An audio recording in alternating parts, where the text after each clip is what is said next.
দ্বিতীয় পৰ্যায়ৰ গুণোৎসৱৰ বহিমূল্যায়ক হিচাপে আজি মই প্ৰথম দিন শোণিতপুৰ ডিষ্ট্ৰিক্টৰ নবিল প্ৰাথমিক বিদ্যালয়ত উপস্থিত হৈছোহি। এই বিদ্যালয়খন অতি পুৰণি বিদ্যালয়। ভাৰতবৰ্ষৰ স্বাধীনতা কালৰ আগৰে এই বিদ্যালয়খন এই ঐতিহাসিকতা বজাই ৰাখি ইয়াৰ পৰা বহুত ছাত্ৰ ছাত্ৰী এতিয়ালৈকে ওলাই গৈছে আৰু সমাজৰ গুৰি ধৰিছেগৈ। এতিয়া আজি আহি প্ৰাতঃসভা পাইছোঁ।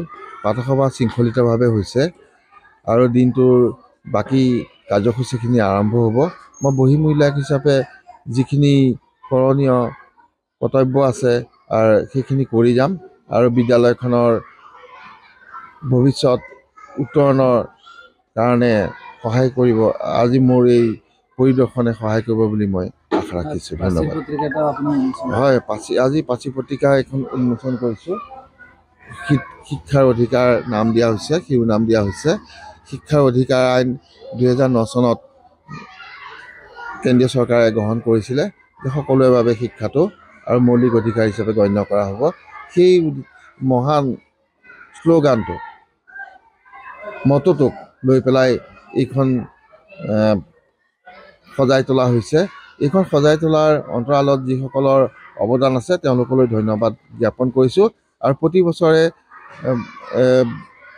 বিদ্যালয়সমূহত এনে পাচি পত্ৰিকা উন্মোচন হৈ থাকক আৰু ইয়াৰ জৰিয়তে ছাত্ৰ ছাত্ৰীৰ সৃষ্টিশীল প্ৰতিভাৰ বিকাশ হৈ থাকক, তাৰে কামনা কৰিছোঁ।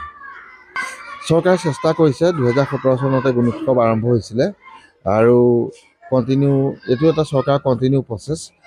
সেই প্ৰচেছৰ অনুপাতেই 2025 চনৰ জানুৱাৰী 20 তাৰিখ আমাৰ শোণিতপুৰ ডিষ্ট্ৰিক্টত গুণোৎসৱৰ দিন পৰিছে 20, 21, 22 আৰু ইয়াৰ জৰিয়তে শিক্ষা আৰু ছাত্ৰ ছাত্ৰীৰ গুণগত মান উন্নত কৰাৰ কাৰণে চেষ্টা কৰা হৈছে আৰু কিছু পৰিমাণে ইম্প্ৰুভ হৈছে আৰু সচেতন হৈছে আমাৰ ছাত্ৰ ছাত্ৰীসকলৰ লগতে অভিভাৱকসকল আৰু শিক্ষকসকলো সচেতন হৈছে আৰু সঠিক পৰিসংখ্যা বিদ্যালয়ৰ ছাত্ৰ ছাত্ৰীৰ সঠিক পৰিসংখ্যা ইয়াৰ জৰিয়তে নিৰ্ণয় কৰিবলৈ সক্ষম হৈছে। ধন্যবাদ।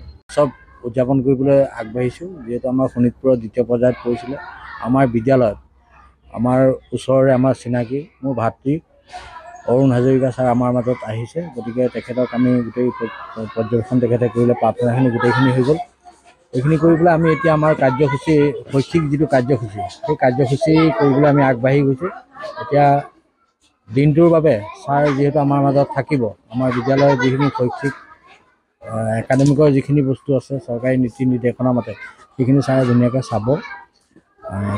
ইয়াৰ মাজতে মই এটা আজি খুব গৌৰৱৰ দিন নবিল প্ৰাথমিক বিদ্যালয়ত 1942 চনতে যে স্কুলখন স্থাপিত হ'ল তেতিয়াৰ পৰা আজিলৈকে খুব সম্ভৱ তেনেকুৱা আৰু নজৰি মই শুনাও নাই বা দেখাও নাই।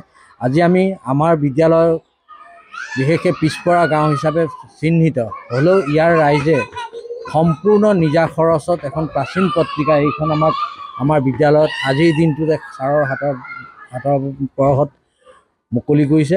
গতিকে এইখন সজোৱাত আমাৰ প্ৰাক্তন ছাত্ৰী 3জনীয়ে বিশেষকৈ পম্পী দাস, মই নাম ল'ব লাগিব, চিম্পী দাস আৰু কৃতিকা দাসে বিশেষ ভূমিকা লৈ পেলাই এইখন ধুনীয়াকৈ সজাই মেলি আনি আজি আমাৰ ইয়াত দিছে। গতিকে তেখেত সকলোলৈকে এনেধৰণৰ কাম অন্য বিদ্যালয়তো হওক আৰু সমাজে যাতে এনেধৰণৰ কৰি দিয়ে, সমাজ যদি আগবাঢ়ি আহি এনেধৰণৰ কামবিলাক কৰি দিয়ে তেতিয়া আমাৰো এটা বাঢ়িব যে নাই আমাৰ লগত সমাজ আছে, এই বস্তুটো চিহ্নিত হ'ব। গতিকে মই সকলোকে আজি পুনৰবাৰ ধন্যবাদ জ্ঞাপন কৰি মই